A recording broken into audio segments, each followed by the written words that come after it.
Bismillahirrahmanirrahim. Assalamualaikum warahmatullahi wabarakatuh.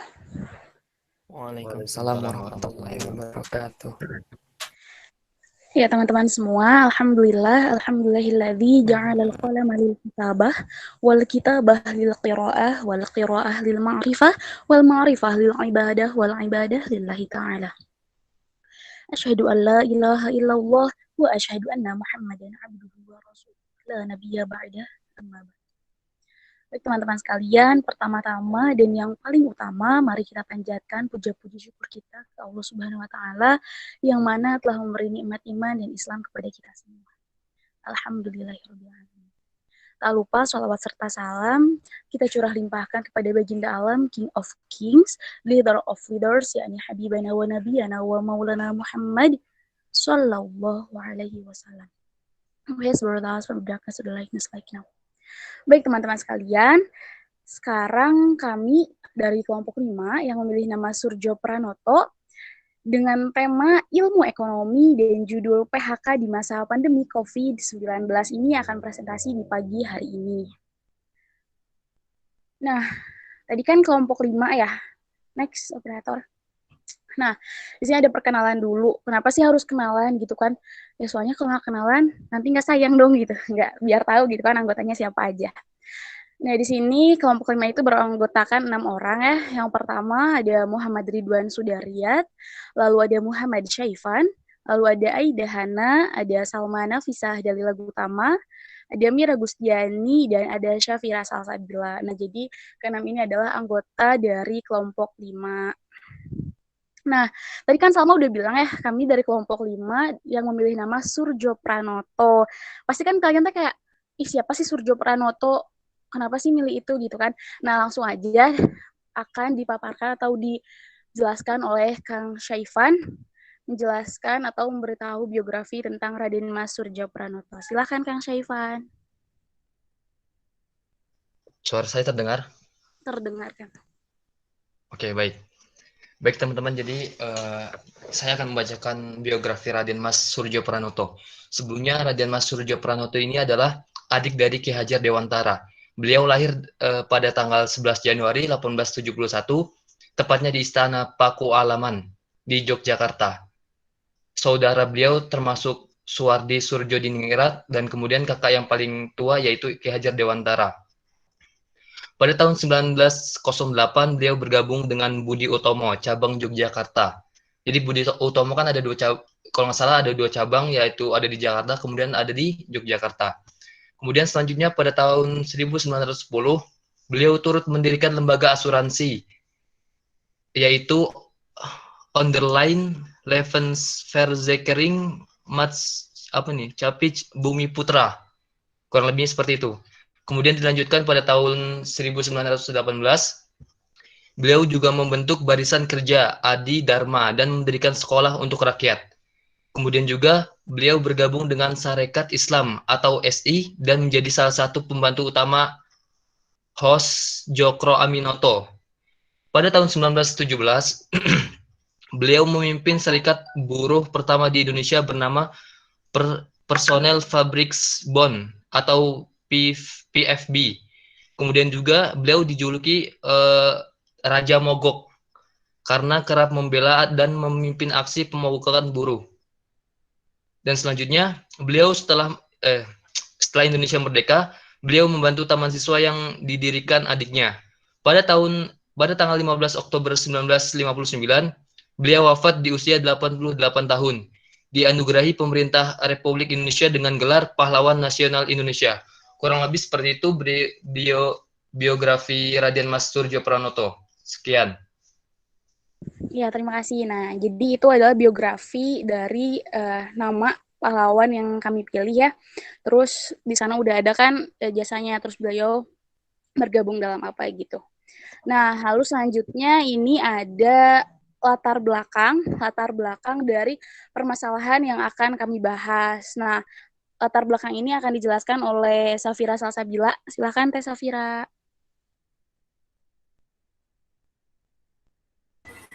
Nah, di sini ada latar belakang. Apa kita ngambil judul PHK di masa pandemi karena di dalam Undang-Undang Nomor 13 Tahun 2003 tentang Ketenagakerjaan, PHK itu adalah pengakhiran hubungan kerja karena suatu hal tertentu yang mengakibatkan berakhirnya hak dan kewajiban antara pekerja atau buruh dan pengusaha. Dan pada masa pandemi ini gitu aspek ketenagakerjaan itu yang sangat kena imbasnya karena banyak perusahaan yang menunda proses melakukan layoff atau cuti tanpa gaji hingga memberhentikan karyawan-karyawannya dalam rangka efisiensi dan mempertahankan keberlangsungan usaha yang sedang menghadapi perekonomian yang lesu. Nah, dalam data Kementerian Ketenagakerjaan, itu sebanyak 2,8 juta kasus pemutusan hubungan kerja atau PHK itu telah dilaporkan selama masa pandemi.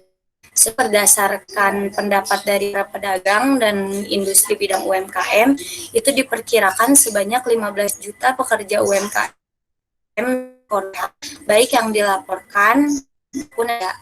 Selanjutnya dikembalikan kepada Ibu Moderator.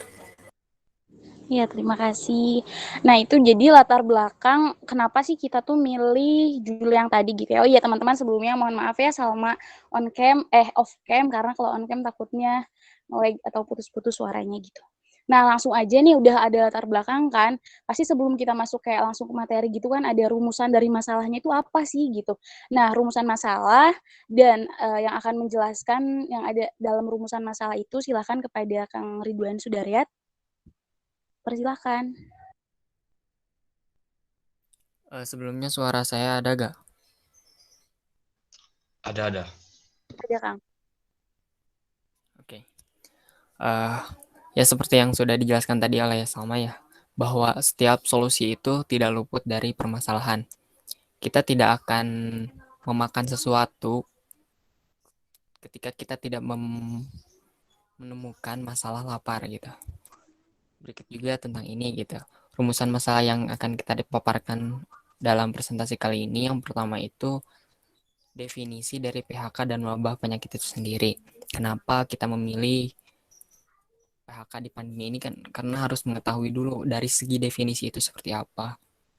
Selanjutnya nanti ada dampak positif dan dampak negatifnya juga, serta analisis, dan tidak lupa juga kesimpulan dan solusi. Yang terakhir disajikan dalam bentuk iklan layanan masyarakat.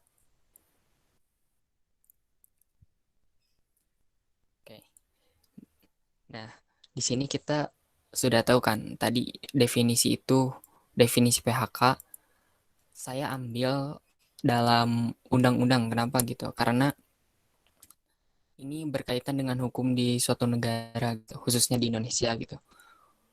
Undang-undang yang menjelaskan tentang PHK yaitu salah satunya Undang-Undang RI Nomor 13 Tahun 2003 tentang Ketenagakerjaan Pasal 1 Ayat 25, yaitu pemutusan hubungan kerja PHK adalah pengakhiran hubungan kerja karena suatu hal tertentu yang mengakibatkan berakhirnya hak dan kewajiban antara pekerja atau buruh dan pengusaha.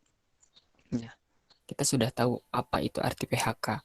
Kemudian kita akan mengetahui juga definisi wabah itu sendiri. Apa sih definisi wabah? Wabah menurut Undang-Undang Nomor 4 Tahun 1984 yaitu kejadian berjangkitnya suatu penyakit menular dalam masyarakat yang jumlah penderitanya meningkat secara nyata melebihi daripada keadaan yang lazim pada waktu dan daerah tertentu, serta dapat menimbulkan malapetaka, kejadian atau peristiwa dalam masyarakat atau wilayah dari suatu kasus penyakit tertentu yang secara nyata melebihi dari jumlah yang diperkirakan. Kita kan udah tahu barusan apa sih PHK dan wabah. Kita akan mengetahui lebih dalam dan menganalisis lebih dalam lagi oleh teman-teman saya. Saya kembalikan kepada moderator. Iya, terima kasih Kang Ridwan. Nah, itu udah rumusan masalah dan udah dijawab ya. Yang pertama kayak PHK itu apa dan wabah itu apa. Nah, lalu udah dari suatu masalah itu pasti kan ada dampaknya ya, ada dampak positif dan negatif gitu. Bukan dampak positif aja atau dampak negatif aja gitu, dampak aja berhubungan gitu ya. Jadi ada dua, ada pasangannya. Nah, untuk dampak positif ini akan dipaparkan oleh Saudari Aida Hana. Silakan Teh Aida. Ya, bismillahirrahmanirrahim. Di sini sekarang saya ingin sedikit menjelaskan tentang dampak positif dari kasus PHK di masa pandemi. Di sini ada beberapa dampak positif yang dimuat ya. Yang pertama, menjaga stabilitas pengeluaran dan pendapatan perusahaan. Ini sudah tentu ya, karena dari awal permasalahan terjadi PHK-nya sendiri sudah tentu gitu, karena adanya ancaman kebangkrutan atau kemunduran suatu perusahaan. Dengan adanya kasus PHK, perusahaan akan mendapatkan pendapatan dan pengeluaran yang lebih stabil dan bisa mengatasi atau menyelamatkan dari ancaman yang merongrong tersebut. Nah, yang kedua, mengurangi kerumunan dalam perusahaan. Dengan PHK ini bisa mencegah, mengurangi, dan meminimalisir penyebaran virus corona. Karena dalam perusahaannya sendiri, kepadatan para pekerja lebih berkurang. Nah, yang ketiga, pekerja terkena PHK akan memiliki kemampuan dan kreativitas baru. Karena dengan tekanan ekonomi atau dari pihak keluarga bisa mendorong dan memotivasi korban PHK untuk mencari atau memperoleh penghasilan atau mencari jalan keluar gitu dari permasalahan tersebut dengan cara mencari pekerjaan alternatif atau melakukan kreativitas baru untuk menunjang perekonomiannya. Contohnya dengan membuka bisnis catering di rumah atau membuat kerajinan tangan dan lain sebagainya, ya masih banyak lagi. Yang mana hal itu dapat memberikan pemahaman dan kemampuan serta mengasah kreativitas dari si korban PHK gitu. Nah, yang keempat, pekerja terkena PHK akan menjadi pekerja yang lebih keras lagi. Dengan PHK, di mana seseorang itu akan berusaha dan berjuang untuk mendapatkan pekerjaan baru atau mencari penghasilan yang dapat memenuhi ekonominya dengan lebih keras dan biasanya lebih bersemangat lagi. Nah, yang kelima, memiliki waktu lebih lama bersama keluarga.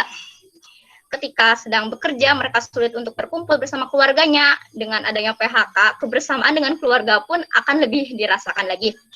Nah, untuk yang terakhir, akan menambah lapangan kerja baru. Nah, karena semakin maraknya kasus PHK di negeri ini, bisa mendorong pemerintah untuk membuka lapangan kerja baru sebagai pemecahan dari permasalahan tersebut. Atau juga dari pihak masyarakat yang miris melihat permasalahan ini bisa juga membuka lapangan kerja baru. Dan hal itu tidak hanya berdampak positif dan memberikan keuntungan bagi pihak korban PHK saja, tapi juga masyarakat yang sedang membutuhkan pekerjaan pun ikut terbantu juga. Gitu. Nah, mungkin cukup sekian ya dari dampak positifnya. Selanjutnya dikembalikan ke moderator. Ya, terima kasih Rea Aida Hana. Nah, tadi kan udah ya dampak positifnya. Nah, udah dampak positif kan tadi Salma udah bilang juga, udah ada dampak positif, pasti ada dampak negatif juga. Nah, dampak negatif ini akan dipaparkan oleh Saudari Mira. Silakan kepada Teh Mira. Ya, baik. Terima kasih pada Teh Salma. Sebelumnya, suara saya kedengaran? Terdengar jelas, Teh. Ya, bismillahirrahmanirrahim. Nah, di sini saya akan memaparkan tentang dampak negatif dari PHK di masa pandemi. Setelah tadi dijelaskan dampak positifnya ya oleh Teh Aida Hana. Nah, ini yang pertama itu di mana dampak negatif dari PHK di masa pandemi adalah kehilangan pekerjaan. Otomatis ya, orang yang di PHK itu kehilangan pekerjaannya sehingga terjadinya pengangguran gitu. Nah, kemudian kedua itu tidak memiliki pendapatan karena seseorang di PHK kemudian tidak bekerja menjadi pengangguran dan tidak memiliki penghasilan atau pendapatan gitu. Nah, sehingga terjadinya kemiskinan karena tidak tidak ada penghasilan yang didapatkan, kemudian kebutuhan itu banyak, maka sehingga bisa saja itu terjadinya kemiskinan gitu ya. Nah, kemudian penurunan aktivitas perekonomian dan juga kejahatan merajalela, tingkat kriminal akan meningkat. Nah, bisa saja kan kalau misalnya setiap orang itu berbeda, ada yang maksudnya tidak memiliki iman yang kuat kan. Kalau misalnya udah pengangguran ya, tidak memiliki pekerjaan gitu ya, tidak bisa menerima gitu ya dari PHK gitu di PHK oleh perusahaan, maka kan bisa saja ya naudzubillah gitu ya dengan cara mencuri atau hal lainnya gitu ya yang mengakibatkan itu tingkat kriminal gitu ya. Nah, kemudian dari dampak negatif di PHK ini tuh selain dirasakan oleh yang terdampak yang di PHK-nya juga dirasakan oleh perusahaannya gitu ya dampak negatif ini tuh, sehingga di sini perusahaan kan akan juga mengeluarkan pesangon gitu. Perusahaan akan mengeluarkan pesangon yang akan mengeluarkan dana untuk para karyawan yang di PHK gitu ya. Nah, kemudian ini juga nih pekerjaan hilang, rasa takut dan kenyamanan juga ikut terguncang karena tidak memiliki pekerjaan ya, kebutuhan banyak gitu ya. tetapi tidak memiliki penghasilan, yang biasanya bekerja ada rasa kenyamanan gitu ya, bisa menghidupi keluarganya. Tetapi di saat di PHK gitu ya, pekerjaan hilang, rasa takut juga semakin terguncang, kemudian kenyamanan juga jadi terganggu gitu ya, sehingga mengakibatkan stres lah gitu. Nah, mungkin itu saja dari dampak negatif di PHK di masa pandemi. Mungkin langsung saja dikembalikan kepada Bu Moderator. Terima kasih. Iya. Nah, itu kan udah ya dampak negatif sama dampak positifnya. Nih, sebelum lanjut ke analisis masalah, Salma mau nanya dulu dong ke teman siapa ya, sama pilih satu ke Dina. Dina ada? Hadir. Ya, Dina, Salma mau nanya nih, menurut Dina, gara-gara adanya pandemi ini tuh jadi kayak gimana gitu, terus kehidupan Dina teh kayak gimana yang Dina rasakan, terus kayak dampak-dampaknya itu kayak gimana, boleh, Din? Boleh. Kalau misalkan yang dirasain kan di masa pandemi ini, jadi aktivitas yang kita lakuin di luar rumah itu jadi berkurang gitu, jadi lebih banyak di rumah. Terus juga kan masalah ekonomi gitu kan terganggu gitu karena adanya masa pandemi, terjadi banyak PHK di mana-mana gitu kan ya. Ya gitu sih, gitu aja mungkin. Iya. Teh Dina. Nah, itu kan udah ya, jadi jangan sampai kayak kita tuh berpikirnya tuh kayak, ih gara-gara ada pandemi ini jadi bla bla bla bla, jadi jangan terus-terusan negatif gitu mikirnya teh, tapi kita juga harus, oh iya ya ada positifnya nih, jadi gara-gara pandemi kita tuh bisa kumpul sama keluarga, kita jadi nggak bayar kosan gitu kan. Nah, ya udah lanjut ya, ini ada analisis masalah. Nah, analisis masalah ini akan dipaparkan atau dijelaskan lagi oleh Kang Syaifan dari Parongpong. Silahkan Kang Syaifan.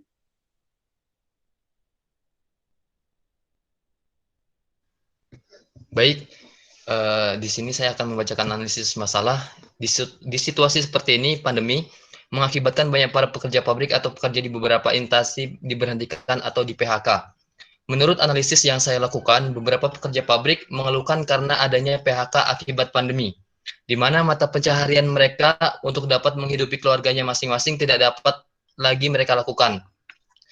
Tentunya sangat berpengaruh terhadap ekonomi keluarga. Dalam kondisi seperti ini, dibutuhkan kebijakan pemerintah untuk dapat mengatasi kasus PHK. PHK seperti agar para pekerja yang terdampak pandemi tetap dapat menghidupi keluarganya masing-masing.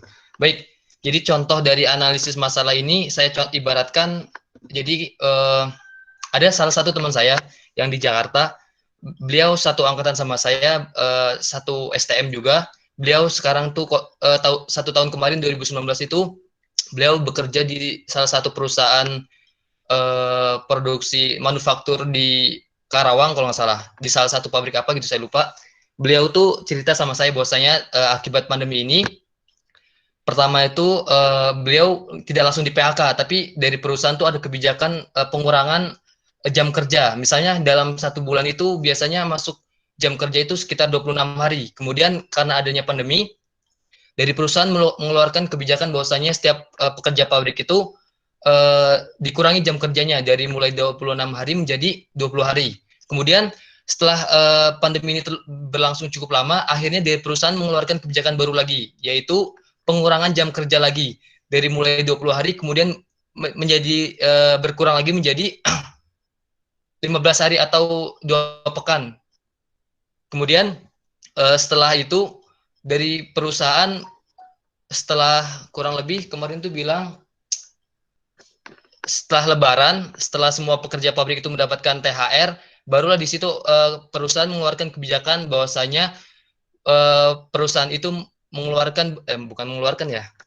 mengurangi jumlah pekerja pabrik dikarenakan ya pertama mungkin dampak dari pandemi ini membuat perusahaan produksinya berkurang, jadi konsumen itu tidak membeli produk-produk mereka. Kemudian perusahaan mengeluarkan kebijakan bahwasanya pekerja dikurangi untuk mengurangi kerugian perusahaan. Nah, teman saya ini beliau sekarang selama kurang lebih 3 bulan menganggur, tidak ada pekerjaan karena memang di masa-masa pandemi seperti ini beliau katanya banyak perusahaan yang menutup lowongan pekerjaannya karena memang yang pertama itu produksi tidak terjual, tapi kalau misalnya kita dari perusahaan itu tidak mengeluarkan karyawan kan sama aja kita nggak ada pemasukan tapi kita tetap bayar orang. Makanya dari perusahaan kebanyakan mengeluarkan atau mengurangi jumlah pekerjanya di perusahaan tersebut. Kemudian bisa dilanjutkan oleh moderator.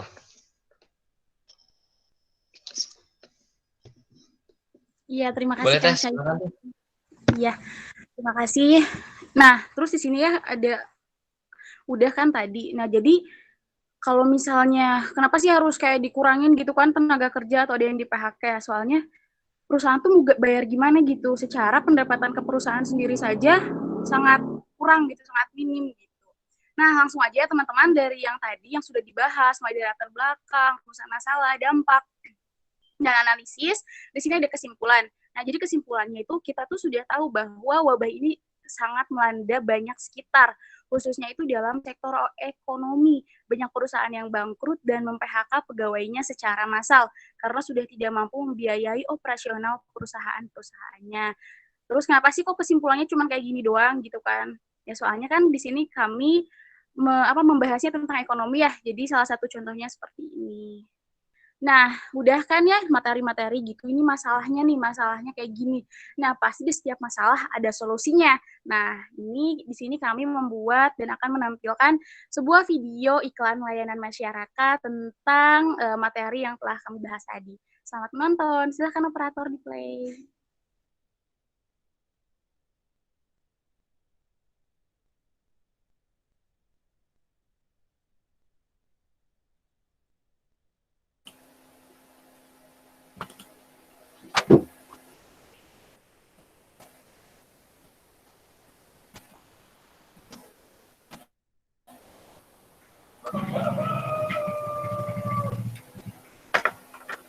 Judulnya Kisahku di PHK di masa pandemi.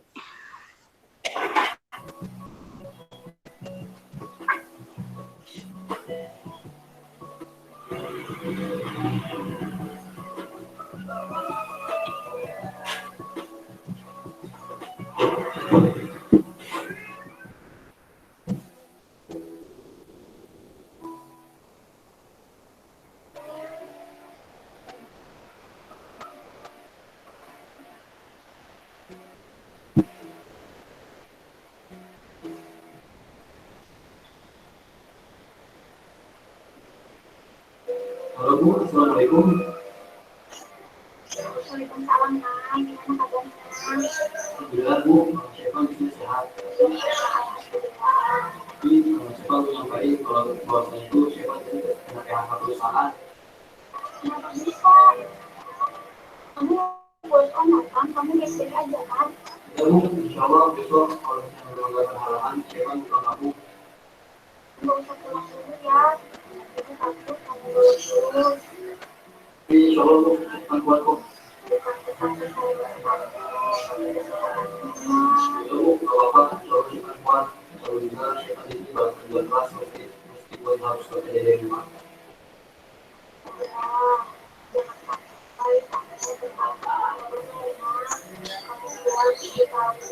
Ya Bu, dulu ya. Syekhan juga ada urusan lain. Dan ya, Assalamualaikum.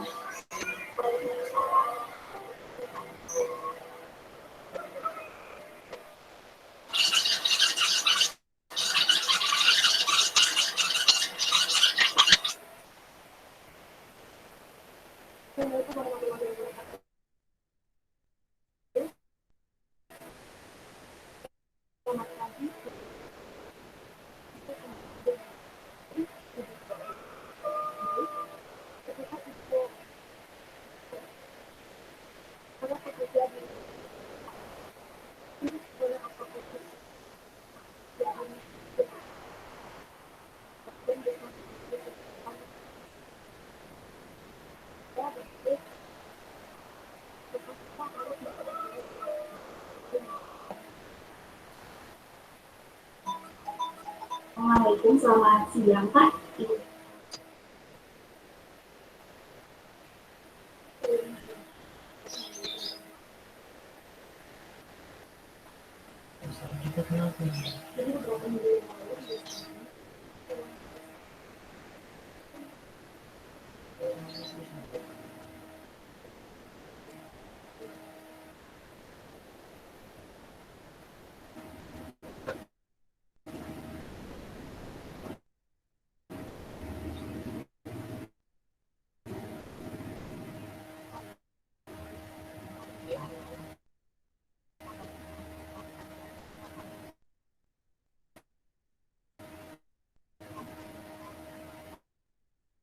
Iya, sebentar teman-teman. Apakah videonya putus-putus juga di kalian? Putus-putus, Mak. Putus-putus, iya. Sebentar ya, mohon. Iya, di aku juga putus-putus. Operator.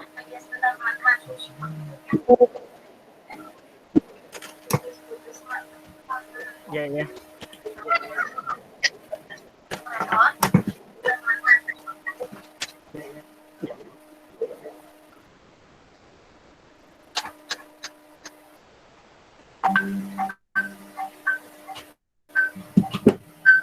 Bentar ya, teman-teman. Nah, sambil nunggu ini kan udah kendala ya. Salma mau nanya dong, ini ada Teh Aina. Teh Aina. Iya. On cam. Nah, Teh Aina. Bentar. Ridwan bisa mute dulu bentar, Kang. Nah, Teh Aina, menurut Teh Aina nih, waktu ya dampak gitu, terus apa sih yang Teh Aina rasakan waktu di masa pandemi COVID ini gitu? Kalau dampaknya yang dirasain pasti kan ada positif, ada negatifnya juga ya. Kalau dalam pembelajaran sih negatifnya jadi apa? Kalau Aina kan nggak bisa ya belajar lewat kayak PPT gitu, berbentuk kayak dokumen-dokumen gitu, bisanya pakai buku langsung gitu. Sedangkan kita kan kebanyakan pakai kayak yang berbau media-media gitu kan, gitu. Jadi kayak kurang konsen gitu. Kalau dampak Salah satunya itu. Ya gimana? Kalau dampak positifnya apa yang dirasain sama Teh Aina gitu? Oh, kalau dampak positifnya ya, kalau dampak positif dari pandemi ini ya, mungkin kan Aina pesantren ya, itu SMA-nya. Pas sekarang kan pandemi, jadi kita lebih sama keluarganya tuh lebih banyak waktunya gitu. Jadi ngumpul sama keluarga gitu ya? Iya. Kasih Teh Aina. Iya. Nah, bentar. Operator, udah bisakah jaringannya? Kang Ridwan. Maaf ya teman-teman, ada kendala sinyal. Tapi kalau misalnya biar lebih jelas lagi, itu bisa ditonton langsung ya. Soalnya tadi udah kami bagikan juga linknya. Ada di grup yang kelas ya, di grup kelas ada. Jadi bisa langsung aja ditonton, takutnya ini kurang jelas. Nah, Ridwan tadi mau dilanjut. diulangi lagi gak? Sama. Dari yang ini gini, apa tadi teh? Udah beres sampai yang ibu, yang bagian liputan berita-berita. Coba semoga jaringannya bagus ya.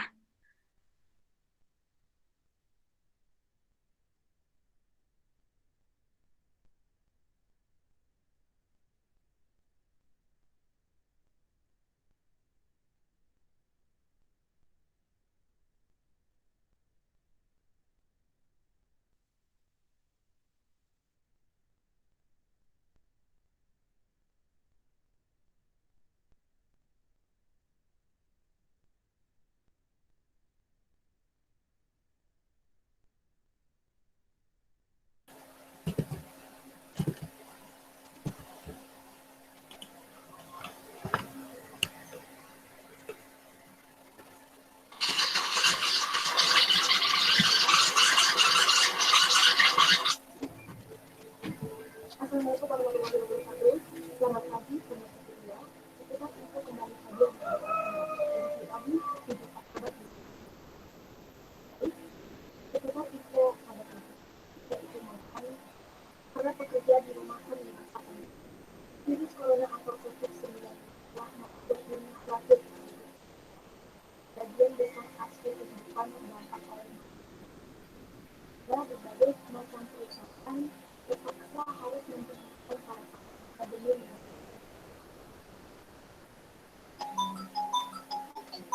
Assalamualaikum, selamat siang Pak.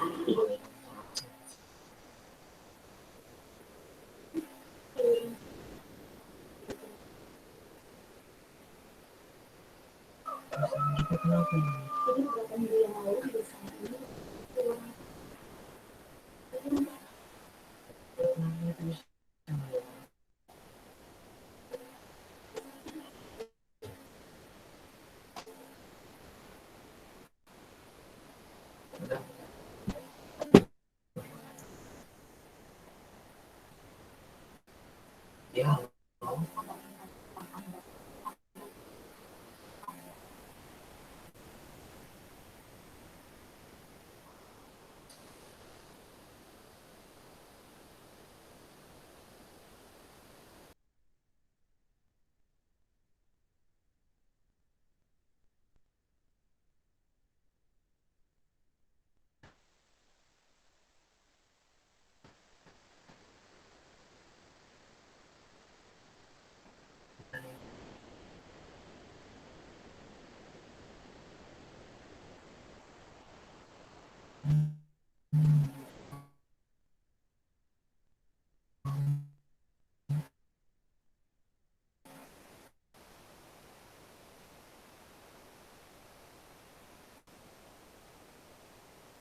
Nah, teman-teman, itu tuh contoh dari iklan layanan masyarakat. Mohon maaf, sepertinya jaringan di Kang Ridwannya kurang mendukung. Tapi nanti teman-teman bisa lihat langsung ya yang telah Salma sampaikan tadi, lihat atau ya nonton langsung dari di link yang sudah kami bagikan di grup ya. Nah, udah kan tadi udah dari materi, rumusan masalah, terus materinya, lalu kesimpulan dan solusi ini. Nah, selanjutnya kepada pihak yang menilai ya, kelompok yang selanjutnya atau dewan juri yang menilai kelompok kami, silahkan untuk menyampaikan kritik sarannya atau penilaiannya. Silahkan kepada kelompok 6 ya kalau nggak salah.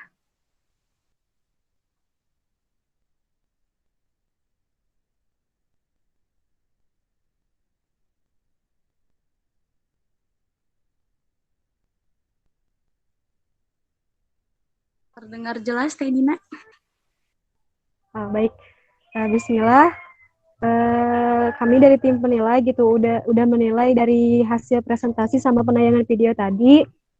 Mungkin dari saya kan tadi katanya itu ada kendala jaringan ya, ada kendala jaringan. Nah nanti mungkin bisa dipersiapkan lagi ya. Jadi kan kita bisa menilai gitu bahwa apa ya? Kan ada beberapa yang off cam juga tadi ya. Jadi kita bisa menilai gitu gesturnya seperti apa, penyampaian materinya seperti apa. Tapi buat penyampaian materinya itu alhamdulillah udah bagus banget gitu ya dari kelompok 5, alhamdulillah. Mungkin ada teman dari kelompok 6 yang lain yang mau menyampaikan kritik dan sarannya. Dipersilahkan. Ya, bismillah, izin masuk. Iya, silakan Kang. Iya, bismillah, mau sedikit mengomentari lah perihal videonya gitu ya. Ya, kalau menurut saya sendiri dari videonya itu udah cukup bagus ya dari segi ya gambarnya gitu, terus kualitasnya, kreativitasnya itu cukup bagus lah menurut saya. Cuma ya tadi ya dikurangnya itu ya presentasi dari operatornya sendiri kan mengalami kendala sinyal, tapi itu juga kan memang bukan kuasa dari kita sendiri lah gitu ya. Bukan kita yang membuat sinyal, bukan kita juga yang punya Google Meet gitu kan ya. Ya itu saya maklum lah, itu menjadi kesalahan yang lumrah bagi kita semua gitu. Nanti misalkan untuk penilaian yang realnya juga ya nanti kami sebagai tim penilai juga pasti melihat yang udah teman-teman kirim ya di grup kelas. Nah itu juga bagus ya evaluasi dari presentasi yang lalu gitu, yang perihal PPT-nya, perihal videonya gitu kan dikirim terlebih dahulu gitu. Alhamdulillah sudah dilaksanakan cukup baik pokoknya. Ya Terus mungkin apa namanya ya, pesan dari saya sih, semangat lah, mantap pokoknya. Nanti bisa dilihat lagi kalau misalkan lebih jelasnya. Iya, terima kasih Kang Zidan sama Teh Dina ya, perwakilan dari kelompok 6. Takutnya ada Kang Ridwan atau Kang Syaifan mau menjawab atau menambahkan gitu.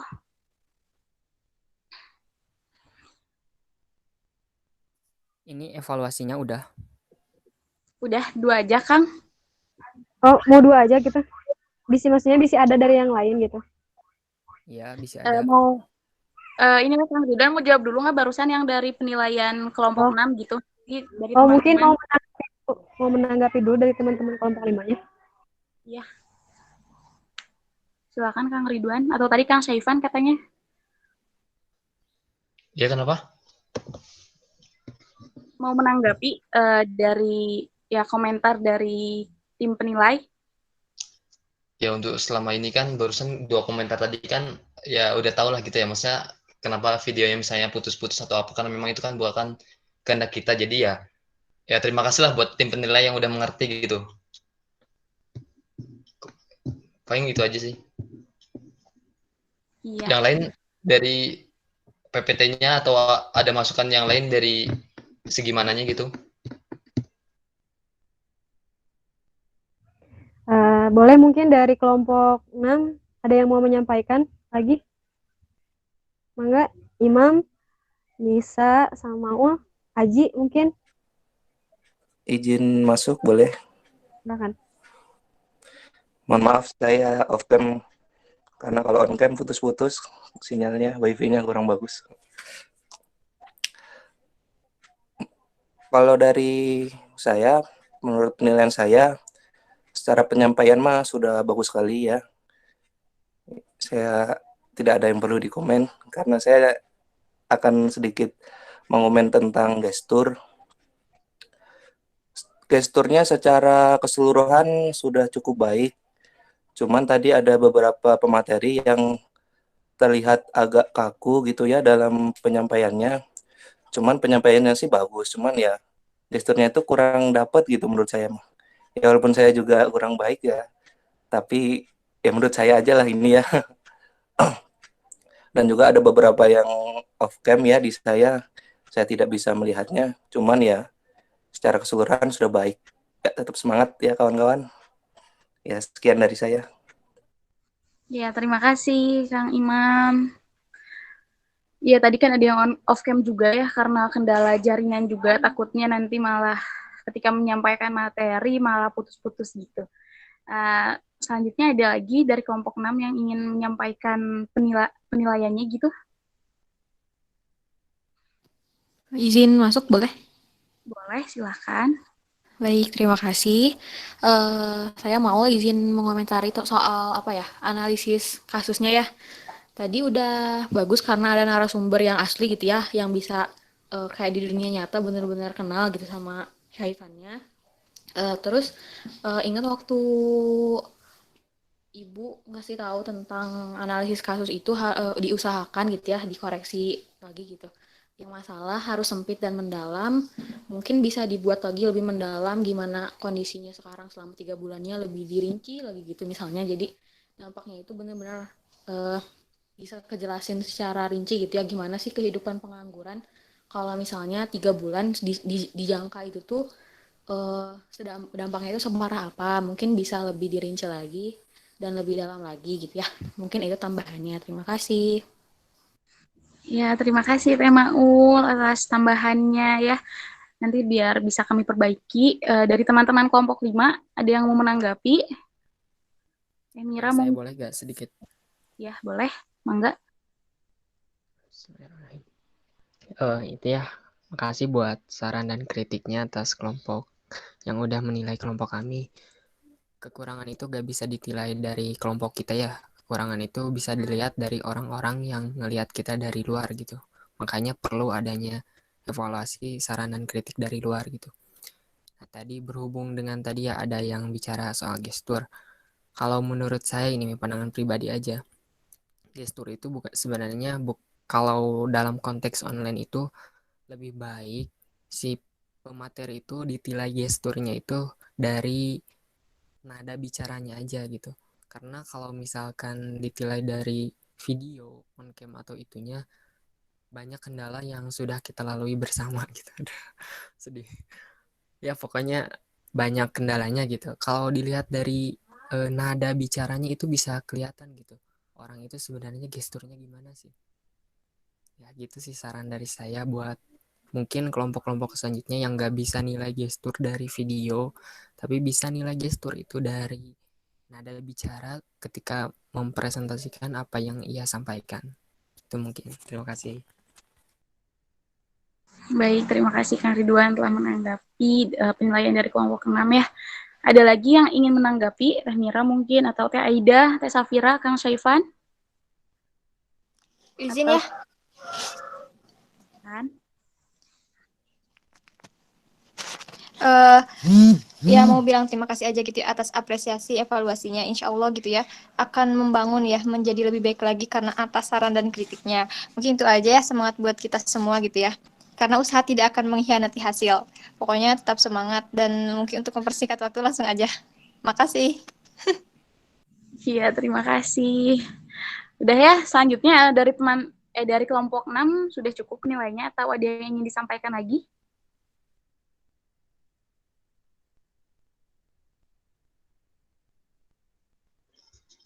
Mungkin dari segi PPT-nya gimana?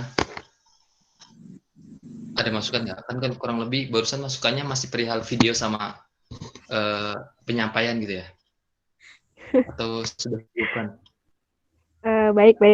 Mungkin ada yang lain, Nisa? Gimana, Nisa? Aji? Kenapa ini mau dinilai PPT-nya? Nilai. Sok Aji mungkin mau menilai. Iya, kalau dari Aji mah sedikit aja ya. Soal PPT ini ya, kalau mau dinilai soal PPT, nah kan apa sih, tiap orang itu memang berbeda-beda apa kriterianya gitu ya. Ada yang suka PPT-nya tuh rame gitu ya, penuh hiasan. Ada yang suka polos gitu ya. Nah, berhubung Aji mah sukanya tuh yang rame-rame gitu ya. Jadi ini PPT-nya sedikit kan cuman ini mah apa sih, cuma warna-warna aja gitu ya PPT-nya tuh. Backgroundnya hijau, backgroundnya tuh teh biru, terus teh backgroundnya biru lagi, terus backgroundnya apa itu teh warna apa ya, warna kuning. Nah itu kan apa sih, kurang hiasan-hiasan atau apa gitu ya, apa temanya gitu ya, tema backgroundnya tema backgroundnya tidak ada gitu ya, jadi cuma polos-polos aja gitu. Nah kalau bisa mah apa sih dari Aji ya, ini mah kan soalnya Aji suka yang rame-rame gitu. Bisa lah cari lagi apa namanya tuh, tema-tema PPT yang bagus-bagus gitu, yang cantik-cantik gitu ya. Nggak, tapi segini juga udah bagus. Mungkin dari teman-teman emang sukanya gini gitu ya, sukanya yang sederhana, simple tapi mantep gitu ya. Ya mungkin itu dari Aji. It's not problem. Iya, terima kasih Kang Aji ya telah menilai tentang PowerPoint-nya. Untuk teman-teman dari kelompok 5, takutnya ada yang ingin menanggapi. Silahkan. Tuh katanya Kang Aji kelompok 5 anaknya minimalis, Ji katanya gitu. Udah ini, kalau udah mau ini gimana Kang? Cukup ya. Syifa ini langsung ke tanya jawab aja. Ya boleh Salma. Iya, langsung aja ya kepada teman-teman sekalian yang ingin bertanya atau mungkin ingin memberi kritik saran, itu silahkan chat di kolom komentar. Biasa aja sih tulisannya izin bertanya, atau kalau misalnya mau kritik saran, izin mengkritik gitu dan memberi saran, tapi dengan caps lock ya, besar semua tulisannya. Silahkan yang ingin bertanya atau memberi kritik.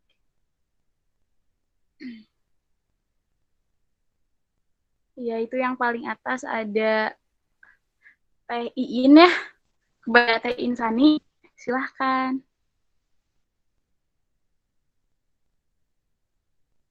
Iya, terima kasih kepada moderator. izin bertanya gitu ya mengenai PHK kan, kalau misalnya karyawan di PHK itu ada yang menerima, ada yang memahami kondisi perusahaannya, ada juga yang tidak gitu. Nah, menurut kalian gitu, bagaimana cara atau solusi dalam mengatasi karyawan yang sering memprovokator gitu? Terima kasih. Iya, Teh Insani, pertanyaannya nanti akan kami jawab ya setelah ada 3 penanya. Selanjutnya ada Teh Ismi Delisna, silahkan. Dipersilakan. Iya, terima kasih Salma. Kedengeran nggak suaranya? Terdengar jelas Teh. Iya, tadi kan saya live sendiri ya. Gak tahu tadi udah jelasin apa enggak. Ada nggak sih ketentuan-ketentuan untuk orang yang di PHK itu sendiri? Dan menurut kelompok ini, apakah yang lebih banyak itu para pekerja yang sudah tua atau yang justru lebih muda yang di PHK? Terima kasih. Ya, terima kasih Teh Ismi. Nah, selanjutnya ini ada Teh Rena Cynthia Bella ya. Silahkan Teh Rena untuk menyampaikan pertanyaannya. Ya baik, terima kasih moderator. Izin bertanya, ya ini kan tentang ekonomi yang berkaitan dengan PHK yang terjadi di Indonesia saat ini. Nah, untuk solusinya kan udah ada gitu ya dari pemerintah, itu ada pembagian sembako atau bagi orang-orang yang memiliki pedagang-pedagang kecil itu dikasih uang 2,4 juta. Nah, menurut kalian dalam memecahkan permasalahan ini itu ya pemerintah itu menggunakan metode ekonomi apa sih sehingga bisa menghasilkan solusinya seperti itu? Terima kasih.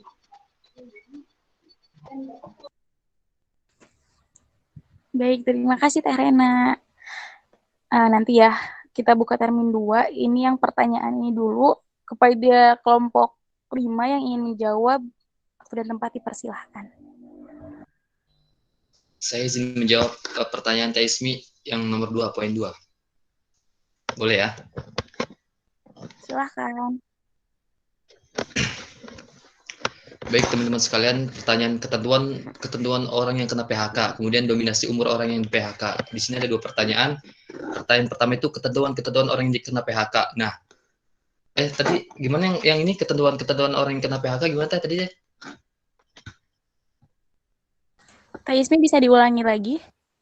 Iya, ketentuan-ketentuan, ada nggak sih syarat-syarat khusus buat orang yang di PHK, atau entah itu dia jarang masuk, atau karena umur kah? Wah, ya.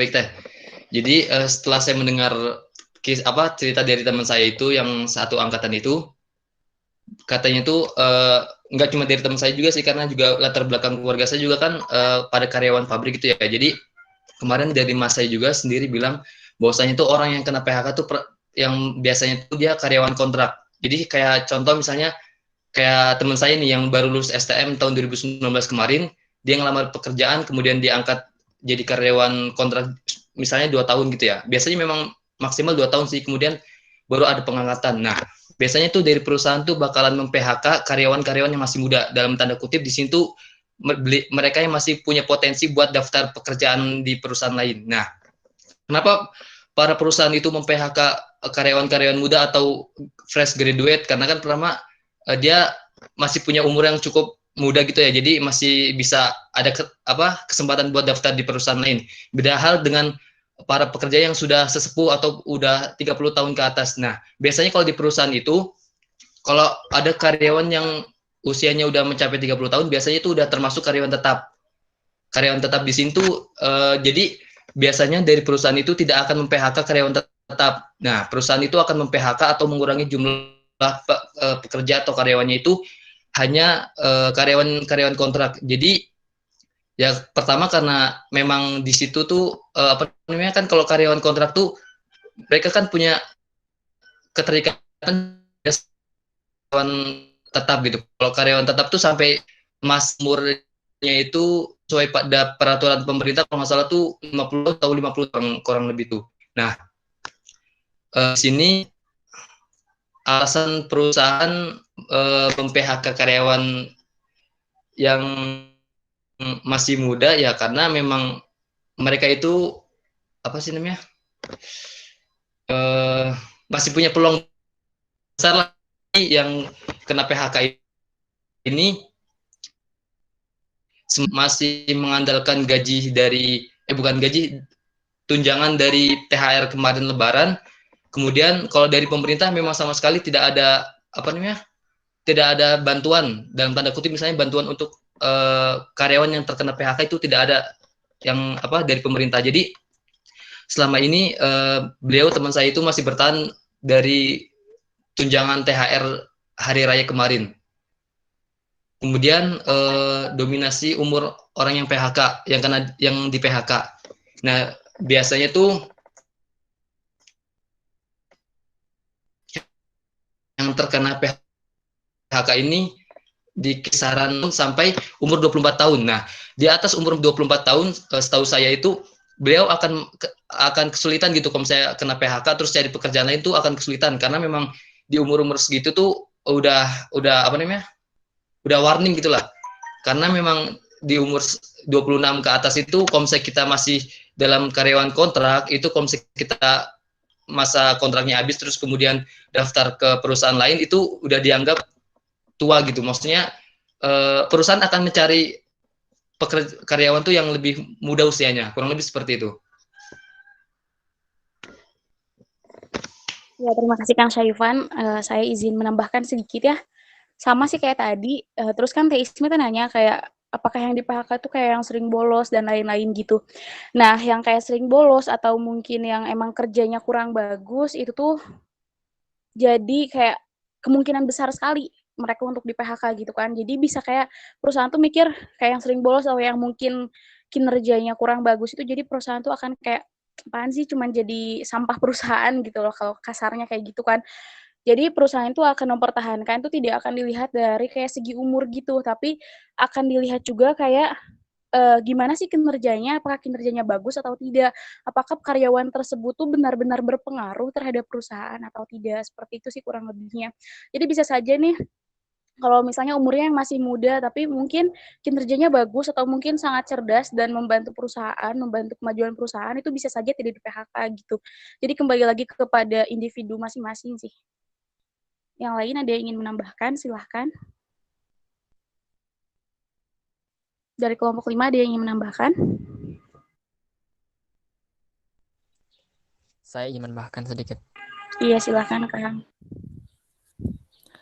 Untuk ya ketentuan sebenarnya ya kalau kita kalkulasikan seluruh dunia mungkin ada ketentuan dan dominasi usianya. Tapi kalau dilihat dari segi kenyataan yang pernah saya hadapi gitu, jadi sebenarnya perusahaan itu mem-PHK pekerja dia tidak layak gitu. Kalau hanya tidak layak suka bolos atau gitu, itu mah bukan di PHK sebenarnya, dipecat gitu. Itu karena beda lagi gitu, PHK itu karena ada tertentu, jadi tidak melihat dia itu mempunyai kualifikasi atau apa, jadi melihatnya bagaimana perusahaan itu bisa hidup buat setahun lagi atau 2 tahun lagi, intinya memperpanjang hidup masa perusahaan tersebut. Dengan cara apa? Dengan mengurangi beban kos yang sudah dikeluarkan perusahaan setiap bulannya. Seperti itu mungkin tambahan dari saya. Iya, terima kasih Kang Ridwan. Teman-teman yang lain ada yang ingin menambahkan kah dari kelompok 5? Mungkin cukup, silakan buat audiensnya kali ya, Teh Salma. Barangkali ada yang mau menambahkan. Ya, boleh kepada teman-teman, takutnya ada yang menambahkan nih, atau mungkin ada pemikiran yang beda dengan yang telah kami sampaikan, silakan. Langsung on mic aja ya. Iya, silakan Teh Fazria Sucia Rahma. Ya, terima kasih Teh Salma. Izin menambahkan sedikit dari teman-teman tambahan yang tadi ya.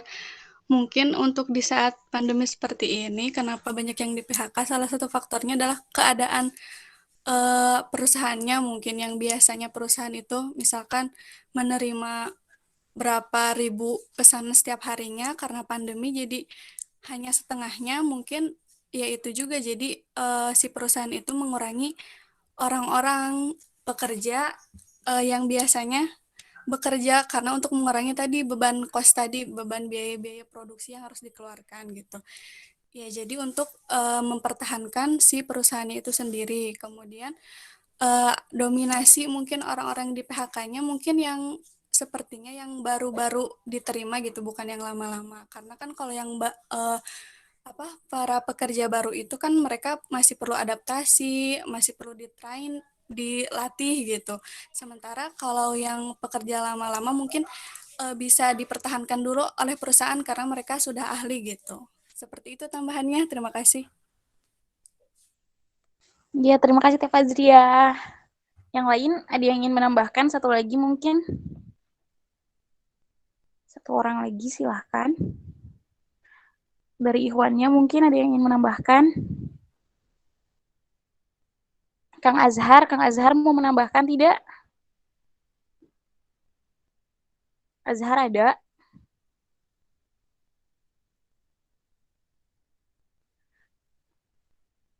Azhar ada nggak?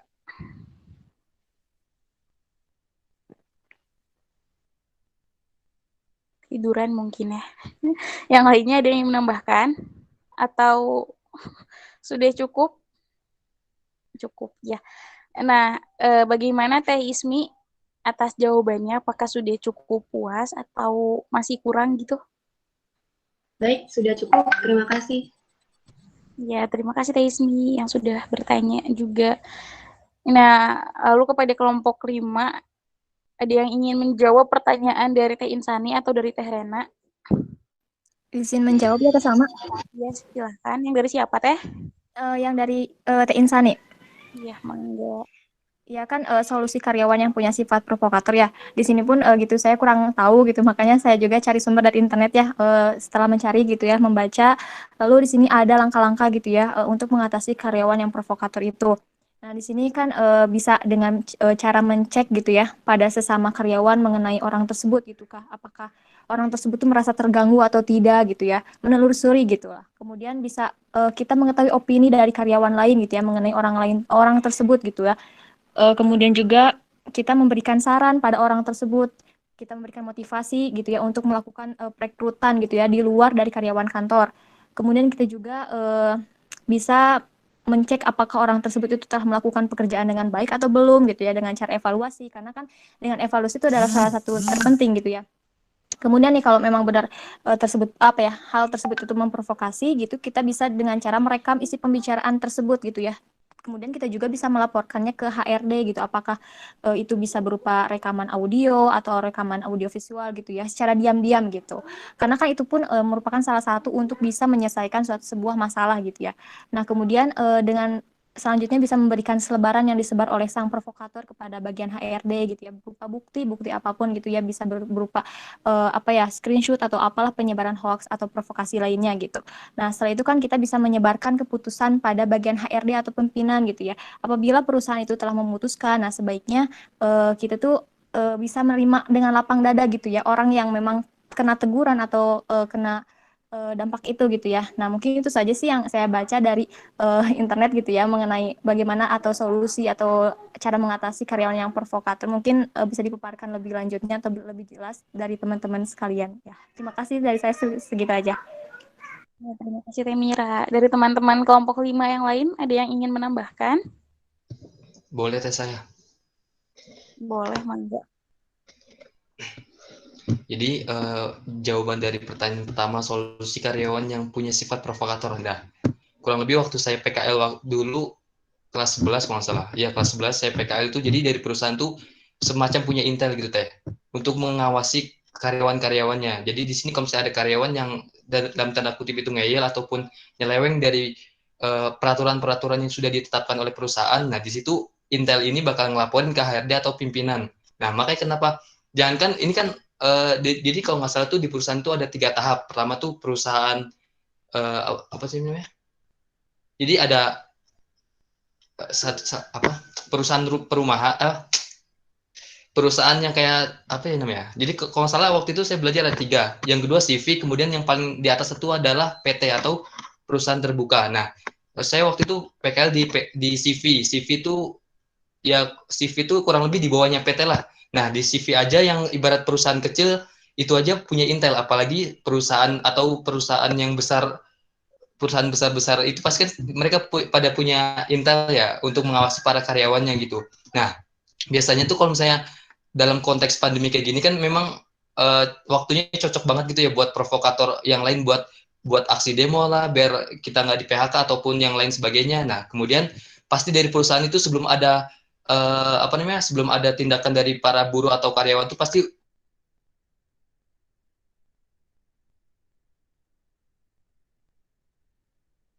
perihal solusi karyawan yang punya sifat provokator. Pasti kalau misalnya ada provokator, pasti perusahaan pun tahu gitu, dan perusahaan punya cara tersendiri untuk memberikan SP ataupun bahkan langsung dikeluarkan. Mungkin seperti itu jawabannya, Teh. Baik, terima kasih Kang Syaifan. Teman-teman yang lain ada yang ingin menambahkan tentang pertanyaan Teh Insani? Dari teman kelompok 5 dulu, ada yang ingin menambahkan tidak?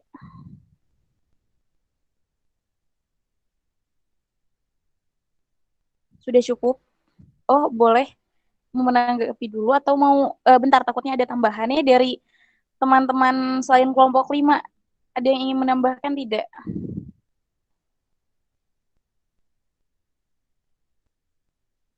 Dari teman-teman selain kelompok 5 gitu, takutnya ada kayak yang kurang pas gitu atau gimana. Silahkan, takutnya ingin disampaikan. Saya hitung sampai 3 ya. 1, 2, 3. Kasihan terkadang. Nah, jika tidak ya udah Teh Insani silahkan. Apakah sudah puas atau ada yang ingin ditanyakan lagi? Mau menanyakan sedikit lagi gitu. Kan tadi ya kata Saifan gitu, di suatu perusahaan itu kan ada intelnya gitu. Terus kan kalau nggak salah sebagian perusahaan juga punya kesepakatan dengan serikat buruh ya, kalau nggak salah. Serikat buruh itu kayak organisasi lah, organisasi yang bergabung bersama gitu mengenai upah dan sebagainya gitu. Nah kalau misalnya kan mungkin karyawan yang provokator tuh nggak selalu buruk ya, mungkin ada niatan juga untuk membela temannya gitu. Maksudnya kan kadang tuh ada perusahaan yang mem-PHK tuh dengan dialog terlebih dahulu, ada juga yang langsung ngambil keputusan untuk mem-PHK gitu. Nah itu tanggapan kalian gimana gitu? Apakah menyalahi nanya kalau di buruh mah serikat buruh gitu atau gimana, atau emang udah jadi keputusan bersama gitu? Baik, terima kasih Teh Insani. Apakah ada yang ingin menjawab dari kelompok 5? Saifan, gimana Saifan? Ya, jadi tadi pertanyaan yang kedua kan misalnya ada seorang provokator yang dalam tanda kutip itu ajakannya itu membela karyawan yang lain, bukan untuk memprovokatorin kita harus kayak gini gitu ya. Jadi kurang lebihnya itu tunggu sebentar. Nah, tunggu. Tadi ulang pertanyaan seperti apa Teh? Iya, jadi intinya begini kan, ada perusahaan yang punya inilah serikat buruh gitu ya. Ada yang emang sebelum dipecatnya harusnya dialog dulu gitu. Kalau misalnya langsung main pecat, ya mungkin si karyawan provokator itu ya wajar aja gitu, karena kan mereka juga ingin membela temannya gitu. Nah, tanggapan kalian kayak gimana gitu? Karena kan nggak setiap karyawan yang provokator itu dicap buruk gitu. Oh iya, ketangkep Teh. Jadi contoh ya, saya perumpamakannya gini. Misalnya dari perusahaan ini di luar konteks pandemi ya, misalnya di luar konteks pandemi ini ada salah satu perusahaan baik manufaktur ataupun di bidang makanan itu dia mengeluarkan kebijakan bahwasanya UMK di perusahaan itu diturunkan, padahal dari pemerintah misalnya UMK-nya itu 3,4 atau yang paling tinggi lah di Karawang tuh 4,9 kalau nggak salah, itu baru gaji pokoknya aja. Kemudian itu kan peraturan dari pemerintah ya, kemudian dari perusahaan itu sendiri menurunkan kebijakan bahwasanya tuh UMK itu 3,4. Itu kan bandingannya jauh banget ya, dari 4,9 sampai 3, berapa tadi harus saya sebut? 3,5 lah contohnya gitu. Nah, otomatis kan para karyawan di perusahaan tersebut kan nggak terima kan atas kebijakan perusahaan tersebut, karena kan memang namanya perusahaan itu semua tunduk sama patuh sama peraturan apa tuh namanya Kementerian Ketenagakerjaan. Nah, di situ karyawan tuh berhak gitu menuntut haknya untuk mendapatkan UMK 4,9.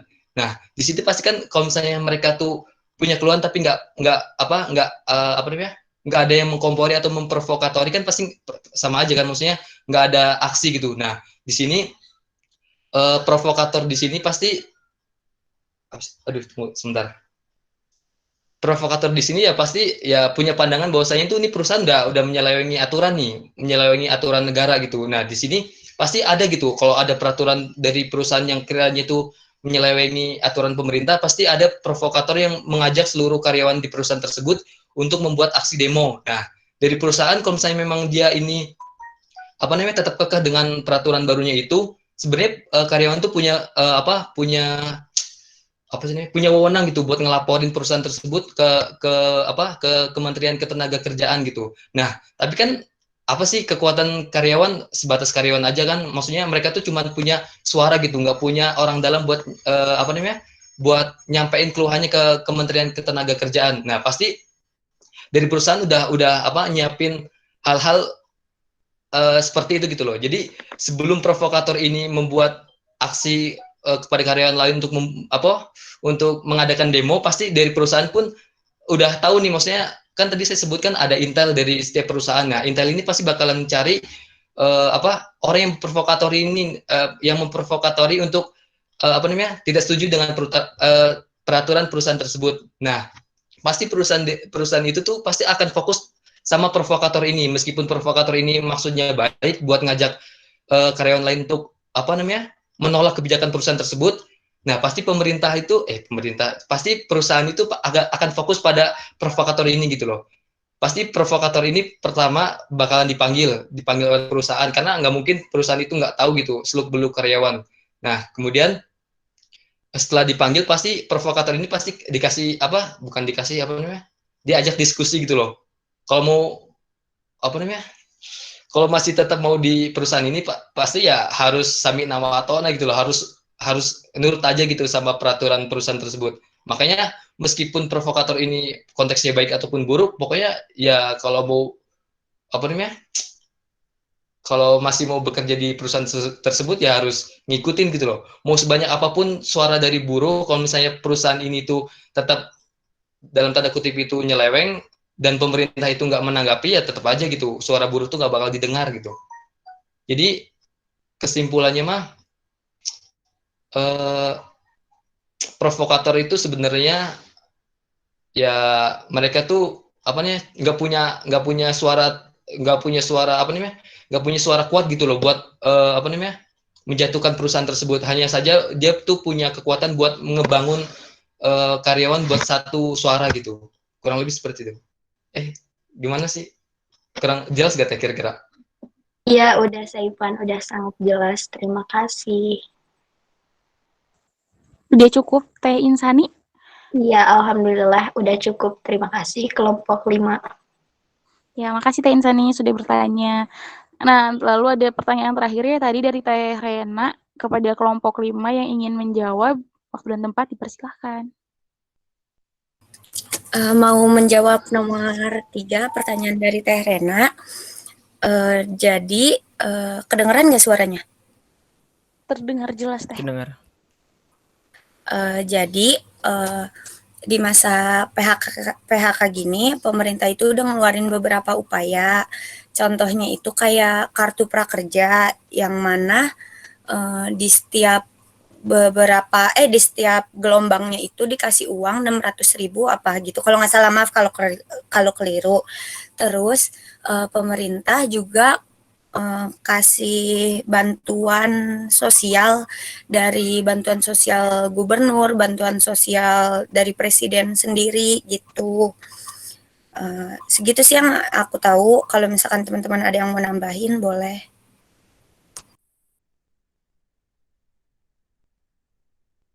Iya, terima kasih Teh Syafira. Kelompok 5 ada yang ingin menambahkan lagi? Pada Teh Dahana mungkin? Iya, izin menambahkan ya. Iya, silakan. Sedikit aja.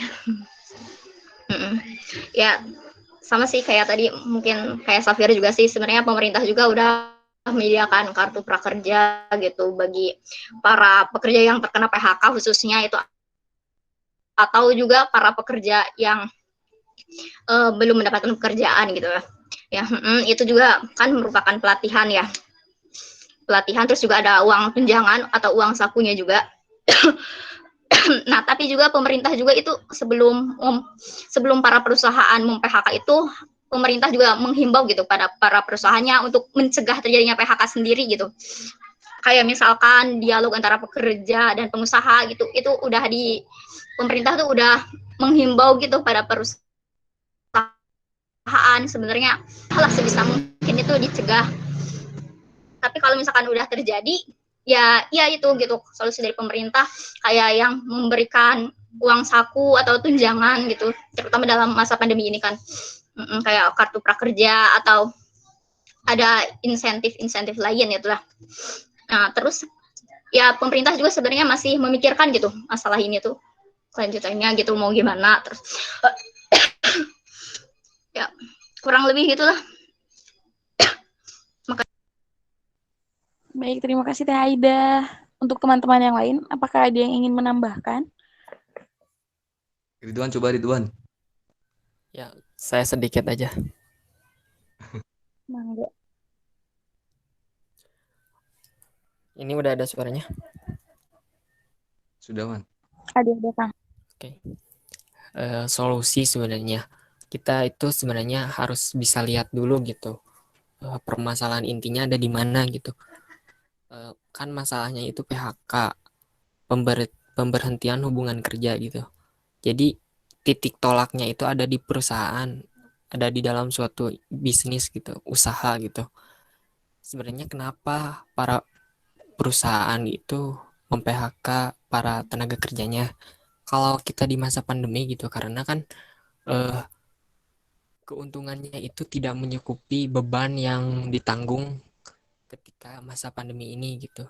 Ibaratnya kalau saya harus menggaji 100.000 10 pekerja dan saya mendapatkan keuntungan dari bisnis saya itu 10 juta, kan saya mendapatkan 9 juta. Nah, itu masih ada, tapi kalau misalkan penurunan tingkat pembeliannya itu karena pandemi itu kan nggak boleh keluar, contohnya angkot lah, jangan kemana-mana angkot misalkan, kan nggak banyak yang keluar, banyaknya di rumah aja kayak gitu. Jadi ya mau gimana lagi gitu, misalkan ya harus dipecat gitu. Nah, solusi dari pemerintah ya tadi udah dipaparin sama teman-teman gitu, ada kartu prakerja. Bukan hanya solusi dari pekerjanya aja gitu, tapi pemerintah juga mengupayakan solusi dari perusahaan-perusahaannya gitu. Contohnya ada, jadi sebenarnya perusahaan terbesar di Indonesia itu yang kebanyakan gitu yang mendukung anggaran APBN kalau nggak salah atau naon gitunya, yang mendukung ekonomi Indonesia itu sebenarnya dari UMKM, dari UKM sama UMKM. Maka dari itu pemerintah ada program, ke kampung saya juga dapat gitu, ada bantuan totalnya itu 2.400.000. Demi apa? Demi istilahnya untuk meningkatkan nilai ekonomi Indonesia. Ketika nilai ekonomi Indonesia sudah meningkat dan orang-orang yang tadinya diam aja di rumah itu membeli suatu barang, dan barang itu bisa menggaji karyawan-karyawan dan menciptakan lapangan pekerjaan yang banyak gitu, sehingga tidak ada perlunya aksi PHK ini. Gitu intinya malah. Jadi pemerintah itu sebenarnya udah bekerja baik, walaupun ya ada hal yang dirasa kurang di sisi pekerja sama perusahaannya, inilah saling seimbang gitulah intinya mah. Gitu mungkin dari saya. Terima kasih Kang Ridwan. Kepada teman-teman yang lain, apakah ada yang ingin menambahkan? Mungkin dari selain kelompok 5. Jika ada yang ingin menambahkan, langsung on mic aja. Aina boleh? Boleh, Nak, silahkan. Iya, Bismillah ya, izin menambahkan sedikit. Kalau yang Aina itu ya apa lihat-lihat kayak di berita-berita gitu ya kan, itu kan pemerintah juga pasti tuh pertama kali kayak neliti dulu ya gimana skemanya tuh apa yang tentang PHK tuh misalnya kayak jumlahnya gitu, kayak apa penyebabnya kena penyebab kayak sebabnya juga kayak apa dampaknya juga kan. Terus kan kayak misalnya pasti pemerintah juga kayak ngerjain ngelakuin yang terbaik kan ya. Terus juga kan pasti pemerintah itu nepatin itu apa namanya kayak ahli misalnya ahli hukum atau ahli ekonomi gitu buat nanganin kasus ini gitu. Jadi kan beberapa ahli juga ditepatin sama pemerintah gitu. Terus kayak jumlah yang baiknya tuh yang PHK di berapa sih gitu. Kan itu pasti dirumusin tuh sama pemerintah sama yang ahli-ahlinya didiskusiin gitu. Ya gitu aja. Terima kasih Teh Aina. Yang lainnya apakah ada yang ingin menambahkan? Saya hitung sampai 3 ya. 1, 2, 3. Mungkin tidak ada. Kepada Teh Rena, apakah sudah cukup atau mungkin ada yang ingin ditanyakan lagi? Iya, sebenarnya tadi ya pertanyaannya emang seperti itu, tapi tadi saya bertanya juga tentang metode yang dilakukan oleh pemerintah sehingga memberikan solusi yang telah dipaparkan tadi oleh Ridwan, saya kan nggak sih Ridwan, Aina juga kan nyambung sama Aina kan tadi kata Aina juga katanya pemerintah itu pasti memiliki kajiannya tersendiri dalam masalah ini dan memiliki solusinya. Nah, yang saya tanyakan metode apa yang dilakukan oleh pemerintah dalam menangani pemecahan masalah ini, apakah dengan metode induktif, terus itu deduktif atau yang lainnya. Terus alasannya mengapa menggunakan metode tersebut, kayak gitu. Ya, terima kasih. Mungkin Kang Ridwan ingin menjawab. Izin menjawab, Teh. Iya, silakan, Mas Evan. Jadi metode dari pemerintah untuk mengatasi masalah PHK ini, jadi kemarin kalau nggak salah saya pernah lihat berita bahwasanya tuh pemerintah tuh kan punya subsidi silang gitu. Jadi yang terdampak pandemi itu nggak semua sektor baik pertanian ataupun yang lain sebagainya yang kena dampak pandemi ini ya. Kurang lebih itu yang paling terdampak pandemi ini tuh sektor manufaktur. Manufaktur itu seperti pabrik kayak produksi mobil ataupun motor otomotif lah kurang lebih kayak gitu. Kemudian sektor pariwisata itu ya kayak tempat liburan atau wisata apapun gitu. Kemudian ada sektor ya contohnya dulu ya. Nah, pemerintah ini kan pasti punya sektor-sektor lain tuh. Contoh sektor pertanian. Nah, sektor pertanian ini tuh mustahil kena dampak dari pandemi. Karena kan mereka kan di desa gitu ya. Jadi pertanian itu tetap berjalan gitu meskipun di masa pandemi kayak gini gitu. Kemudian negara juga punya sektor pertambangan.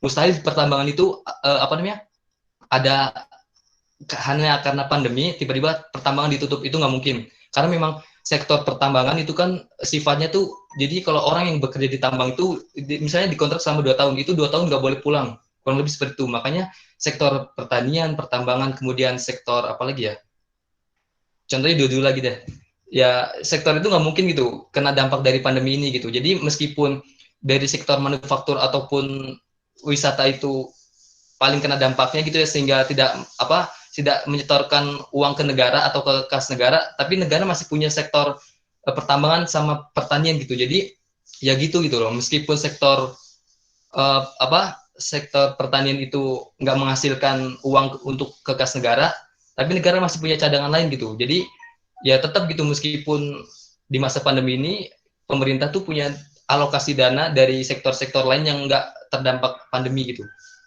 Ya contohnya kayak tadi kan kayak kartu prakerja, kalau misalnya kita pikir pemerintah itu hanya menghasilkan uang kas negara itu cuma dari sektor wisata, nggak mungkin kan, pasti karena pandemi otomatis pemerintah harusnya nggak bisa tuh ngeluarin kartu prakerja ataupun lain sebagainya gitu.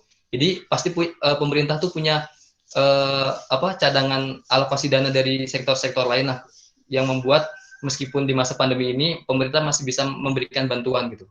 Kemudian juga biasanya itu yang mendapatkan bantuan tuh orang yang di daerah tersebut gitu. Jadi misalnya kayak perantau itu mustahil dia dapat bantuan gitu. Contoh kayak di DKI Jakarta gitu ya. Ada salah satu teman saya yang dari kampung yang masih KTP-nya itu masih kampung. Beliau meskipun udah menetap lama di Jakarta ya tetap gitu nggak dapat bantuan dari Pemda DKI Jakarta gitu. Kalau mau dapat ya harus ke desanya masing-masing karena memang pemerintah baik Pemda ataupun negara tuh pasti mengalokasikan dana buat bantuan itu pasti sesuai dengan apa namanya? Sesuai dengan daerahnya masing-masing gitu loh. Kalau di Jakarta misalnya udah dapat bantuan dari contohnya dari presiden gitu ya. Sebenarnya saya kurang suka sih bantuan presiden karena saya sebenarnya kurang suka kata bantuan dari presiden. Kenapa kalau ada utang negara padahal yang utang presiden tapi mengatasnamakan negara gitu. Saya kurang suka sebenarnya itu. Tapi nggak apa-apa. Jadi intinya kalau misalnya ada bantuan dari pemerintah baik presiden ataupun Kemensos, kemudian Pemda itu pasti misalnya total bantuan ada 1 triliun itu difokuskan untuk daerah tersebut. Contohnya untuk Jakarta misalnya dapat bantuan 1 triliun, nggak mungkin meskipun ada sisa dari bantuan tersebut nggak mungkin dikasihkan ke orang yang di luar Jakarta gitu. Kemudian sebaliknya di desa misalnya dapat bantuan dari pemerintah misalnya 2 miliar ini pasti difokuskan untuk orang-orang yang di daerah tersebut dulu gitu. Untuk daerah orang-orang pendatang itu nggak mungkin dikasihin, mungkin kayak gitu sih jawabannya gitu, metode pemerintah untuk mengatasi ekonomi di masa pandemi kurang lebihnya. Atau ada mau tanggapan lain Teh dari Teh Rana sendiri? Teh Salma boleh nanggapin dikit sebelumnya? Iya, bentar kepada teman-teman nggak apa-apa ya, waktunya udah lebih 2 menit ya. Biar atau gimana nih teman-teman yang lain? Kalau misalnya ada persetujuan boleh. Ini mau lanjut dulu soalnya Aina mau menambahkan dan Aji juga itu mau menambahkan juga gitu. Tapi terserah teman-teman. Atau ditambah 5 menit nggak apa-apa sampai 10.27 gitu. Ada Inggris. Nggak apa-apa, nggak apa-apa. Nggak apa-apa. Ya udah, siapin aja dulu. Ya udah, makasih ya teman-teman. Silakan Aina, udah Aina langsung aja Aji ya. Iya, dikit doang nih tadi yang nanggapin metode ya. Itu kan yang tadi aku bilang, itu kan pemerintah juga kan pasti milihnya bekerja sama tuh sama yang ahli-ahli. Itu juga kan yang para ahli-ahli juga kan bisa jadi metodenya gitu. Kayak metode kan dari metode itu bisa ngasilin solusi kan, yang solusi kayak yang disebutin teman-teman tadi, kayak kayak yang ahli-ahli itu nanti beliau tuh kayak neliti-neliti gitu, kayak neliti dari dari rakyatnya gimana gitu. Dari pemerintahnya sendiri juga bisa ngasih solusinya tuh yang baiknya gimana gitu. Jadi ada kerjasama antara para ahli gitu sama rakyat gitu. Iya gitu. Aji silakan.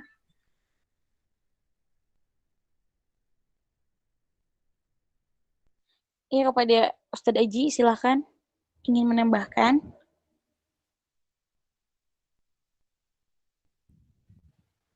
Iya, Aji dan Aina masih dari Aji mungkin ya. Tadi kan Rena tuh nanya metode, apa itu metode? Metode yakni cara atau jalan gitu ya, yang dilakukan oleh pemerintah.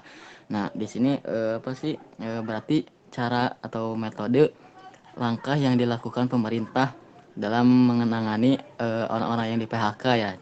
Seperti tadi dijelaskan, yang pertama itu jelas adanya kartu prakerja gitu ya yang diturunkan oleh Bapak Presiden tercinta. Kemudian yang kedua ada pemberian dana gitu ya, insentif untuk korban PHK gitu, seperti pemberian dana yang diceritakan atau yang diberitakan itu kisaran berapa 1 juta gitu, ataupun yang kemarin tuh untuk para buruh-buruh akan dikasih 600.000 gitu ya ya, dan sekarang itu ada yang udah dapet, ada yang belum gitu, 600.000 entah kemana gitu ya. Itu salah satunya. Kemudian ada membantu dengan yang Aji baca gitu ya, membantu dengan adanya dibuatkannya surat hutang gitu ya. Nah, jadi PHK itu diberi keringanan gitu oleh Bapak Presiden. Kemudian ada juga bonus-bonus untuk kan ini kita di masa pandemi gitu ya.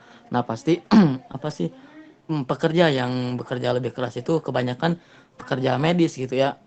Dan oleh Bapak Jokowi itu dikasih kelebihan bukan kelebihan ya bonus dari Pak Presiden untuk pegawai-pegawai medis gitu ya, seperti diberi tambahan apapun itu bentuk uang atau apa ya atas kerjanya menangani kasus COVID ini gitu. Kemudian apa sih pasti setiap tahun gitu ya suka kita tahulah THR gitu ya. Nah, itu kan salah satu program pemerintah yang turun temurun gitu ya, yang masih berlaku sampai saat ini juga. Pasti yang PHK juga kena lah dapat apa THR gitu ya. Karena itu sudah tercantum dalam undang-undang gitu ya tentang THR. Jadi nggak bisa diganggu gugat gitu. Itu mungkin beberapa metode atau cara langkah pemerintah ataupun dari Bapak Jokowi tercinta itu tersendiri gitu. Mungkin Rena dari Aji. Terima kasih. Iya, terima kasih pada Aji dan Aina yang telah menambahkan. Oh ya, sebelumnya bahasa Inggris kata bapaknya, sekarang kayaknya nggak ada meet karena bapaknya ada acara sama yang PPL gitu tadi katanya. Nah, selanjutnya tadi katanya Nika mau menambahkan. Aku juga tidak paham. Atau gimana nih? Rena, apakah sudah jawab? Sudah puas atas jawabannya? Saya mau menambahkan sedikit, nggak apa-apa. Oh, boleh. Kalau nggak salah gitu, metode induktif sama deduktif itu adanya dalam penelitian gitu, kalau nggak salah ya. Karena kalau dalam realnya gitu, dalam pemerintahan RT dan RW di lingkungan sekitar saya gitu kan, itu pemerintahannya RT sama RW. Itu juga sama. Sebenarnya metode gitu, ini guyonnya aja gitu. Sebenarnya metode yang dilakukan oleh para pemerintah ini itu sebenarnya kalau bahasa agamanya itu metode biroi gitu, metode pemikiran otak kayak gitulah. Jadi pemikiran dia yang diuji gitu, bagaimana menciptakan suatu solusi nggak secara teoritis karena ini berhadapan bukan tentang suatu pengetahuan gitu, tapi tentang bagaimana masalah yang konkret nyata ada dalam sekitar kita. Itu sih tambahannya. Oke, terima kasih Kang Ridwan. Gimana Ren? Apakah ada yang masih ingin ditanyakan atau mungkin cukup? Ya, sudah sama cukup. Terima kasih, teman-teman. Iya, terima kasih juga sudah bertanya. Berarti udah ya acara demi acara sudah kita lakukan alhamdulillah lancar walaupun tadi ada sedikit kendala. Terima kasih kepada teman-teman yang sudah memperhatikan, terima kasih kepada yang sudah bertanya dan menanggapi dan menambahkan. Mohon maaf jika tadi masih banyak kesalahan dari kelompok kami. And lastly I say wassalamualaikum warahmatullahi wabarakatuh.